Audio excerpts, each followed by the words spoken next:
কথা আমার স্পষ্ট হয়নি? এখন কথা হচ্ছে যে হোসাইন রাদিয়াল্লাহু তাআলা আনহুর প্রতি এত ভালোবাসা তাদের কেন? এই জিনিসটা খুব মনোযোগ দিয়ে স্মরণ রাখবেন। যেমন আপনার নাম কি বলেন তো? আব্দুল মান্নান।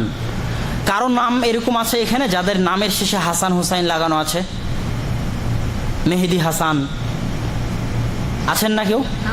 আপনার নাম কি? মোহাম্মদ কবির হোসেন। হোসেন লাগানো আছে নামের শেষে, কেন জানেন?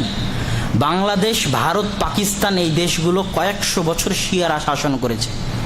এই জন্য নামের শেষে হাসান হোসাইন না লাগালে নাম পূর্ণ হয় না। এটা হলো শিয়া প্রভাব। আমি আপনাকে একটা উদাহরণ দিলাম যে শিয়ারা আমাদের দেশে কতটা প্রভাব বিস্তার করেছে যে আমাদের দেশে নামের শেষে হাসান হোসাইন না লাগালে নাম পূর্ণ হয় না। কথা স্পষ্ট হয়নি? এখন আসেন যে কেন হাসান এবং হোসাইনের প্রতি এত ভালোবাসা?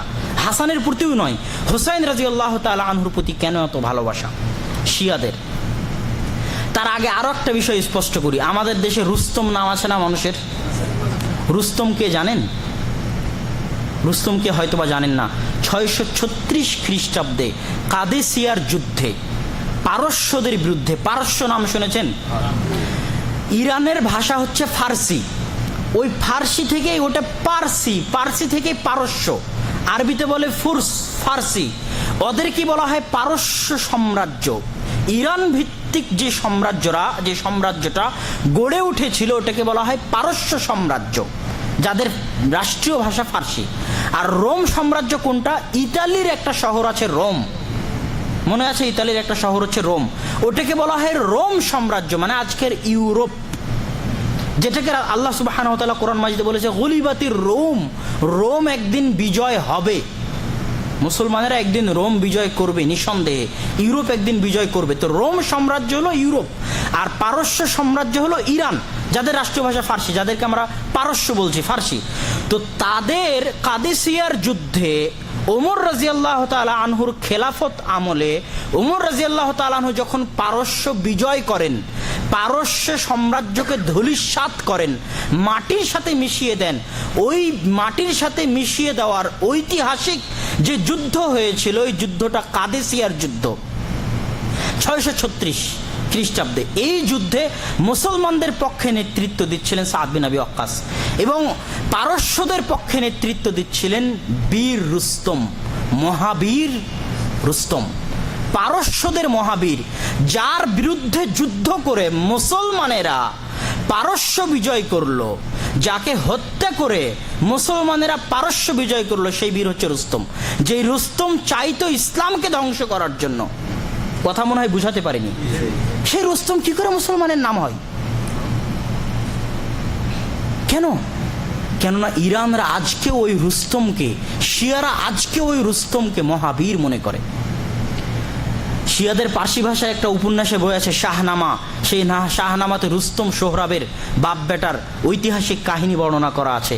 তো এখনো ইরানের শিয়াদের মহাবীর হচ্ছে রুস্তম, এবং তারা আজও তাকে রুস্তম মহাবীর হিসেবে সম্মান করে, অতটা সম্মান করে যতটা মুহাম্মদ সাল্লাল্লাহু আলাইহি ওয়াসাল্লামকেও করে না। আর ওমর রাদিয়াল্লাহু তাআলা আনহুর প্রতি এত রাগ কেন? শিয়ারা কিন্তু ওমর রাদিয়াল্লাহু তাআলা আনহুকে সহ্য করতে পারে না, আয়েশা রাদিয়াল্লাহু তাআলা আনহুকে সহ্য করতে পারে না। কেন?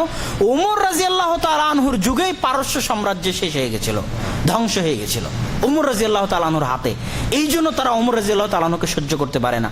ইসলাম যত জায়গায় বিস্তৃত হয়েছে, ইন্দোনেশিয়া, মালয়েশিয়া, ব্রুনাই থেকে নিয়ে শুরু করে, স্পেন থেকে নিয়ে শুরু করে, আফ্রিকা থেকে নিয়ে শুরু করে, ভারত, পাকিস্তান, উজবেকিস্তান, তুর্কমেনিস্তান হয়ে, এবং ইউরোপের মধ্যে কসোভা, বসনিয়া হয়ে সারা বিশ্বের যত জায়গায় ইসলাম গেছে, প্রত্যেক জাতি ইসলামকে মন এবং প্রাণে কবুল করে নিয়েছে, জানে এবং প্রাণে কবুল করে নিয়েছে। আজকে মুসলমানদের ইতিহাস, আমি বাঙালি, বাংলা ভাষার একটা ইতিহাস আছে, আছে না? নাই, আছে। কিন্তু বাংলা ভাষার ইতিহাসের চাইতে আমার কাছে ইসলামের ইতিহাস বেশি গুরুত্বপূর্ণ। বদর, উহুদ, খন্দকের যুদ্ধে কি হয়েছিল, রাসূলের কোথায় কি হয়েছিল, এই ইতিহাস হচ্ছে আমাদের ইতিহাস। আমরা এমনভাবে ইসলামকে গ্রহণ করে নিয়েছি যে নিজেদের ইতিহাসকেও ভুলে গেছি। তারপরেও আমরা কিছুটা কম আছি। এই মিশর, সিরিয়া, স্পেন, তারপরে মরক্কো, এরা ইসলামকে এমনভাবে গ্রহণ করেছে যে তাদের ভাষাটাও তারা পরিত্যাগ করে দিয়েছে, আরবি ভাষাকে নিজের ভাষা বানিয়ে নিয়েছে। আমরা এতখানি করতে পারিনি, আমরা বাংলা উর্দু ফার্সির মধ্যে সীমাবদ্ধ থাকেছি, কিন্তু তাও অনেকখানি এগিয়ে এই পারস্যদের চাইতে, যারা ইরানে বসবাস করে শিয়াদের চাইতে। আর অন্য মুসলমানেরা ইসলামকে এমনভাবে গ্রহণ করেছে যে নিজেদের সংস্কৃতি, আচার আচরণ, ইতিহাস তো বাদই দিয়েছে, নিজেদের ভাষাটাকেও পরিবর্তন করে আরবি ভাষা হিসেবে গ্রহণ করে নিয়েছে। কিন্তু একমাত্র জাতি এই পারস্য যারা ইসলামকে মনে প্রাণে কবুল করতে পারেনি। এখনো তারা তাদের ওই পারস্য ইতিহাসকে, ওই সাম্রাজ্য, যেই সাম্রাজ্য রাসূল আসার আগে ছিল, ওই সাম্রাজ্যের ইতিহাস নিয়ে গর্ব করে, বীর রুস্তমকে নিয়ে গর্ব করে এবং ওই সাম্রাজ্য পুনরায় প্রতিষ্ঠা করার স্বপ্ন দেখে, কিন্তু নামে মাত্র ইসলামের নাম তাদের গায়ে চড়িয়ে রাখে। এতটুকু বলার পর এবার সামনে আসি যে হোসাইন রাদিয়াল্লাহু তাআলা আনহুর প্রতি এত ভালোবাসা কেন, অথচ আলী যেই দিন মারা গেলেন রাদিয়াল্লাহু তাআলা আনহু, হায় আলী করা উচিত ছিল। আলীও তো আল্লাহ রাসূলের পরিবারের, আল্লাহ রাসূলের নিজ চাচার ছেলে। শুধু কি হোসাইন আল্লাহ রাসূলের পরিবারের, হাসানও তো আল্লাহ রাসূলের পরিবারের। তো হায় হাসান করা উচিত ছিল। হাসানকেও মানুষ হত্যা করেছে রাদিয়াল্লাহু তাআলা আনহু। শুধু হোসাইনকে নিয়ে কেন এত ব্যস্ততা?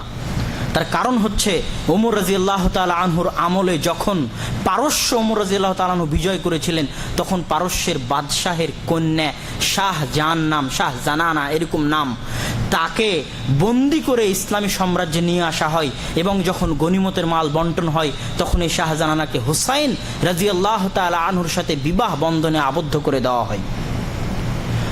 তো এই হোসাইন রাদিয়াল্লাহু তাআলা আনহুর যিনি স্ত্রী, তিনি হচ্ছেন পারস্য সাম্রাজ্যের রাজার মেয়ে। পারস্য সাম্রাজ্য ধ্বংস হয়ে যারা বন্দী হলেন তাদের মধ্যে পারস্য সাম্রাজ্যের রাজার মেয়েও ছিল। সেই রাজার মেয়েকে বিয়ে করেছিলেন হোসাইন রাদিয়াল্লাহু তাআলা আনহু।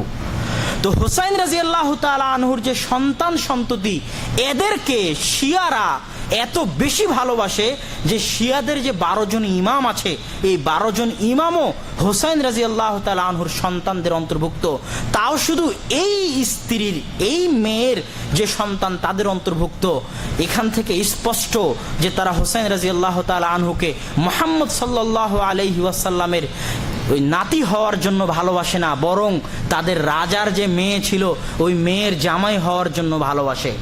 এবং রাসূল সাল্লাল্লাহু আলাইহি ওয়াসাল্লামের অন্য সন্তান সন্ততিকে, অন্য নাতি নাতিনকে এতটা ভালোবাসে না, অন্যদের ছেলে মেয়েকে এতটা ভালোবাসে না, শুধু হোসাইনের কেন ভালোবাসে?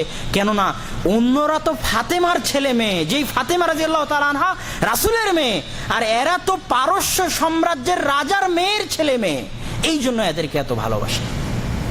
এই জন্য শিয়াদের সম্পর্ক ইসলামের সাথে নয়, আজও শিয়াদের সম্পর্ক হচ্ছে ওই পারস্য সাম্রাজ্য প্রতিষ্ঠা করা, যে সাম্রাজ্য ওমর রাদিয়াল্লাহু তাআলা আনহু তাদের কাছ থেকে ছিনিয়ে নিয়েছিলেন।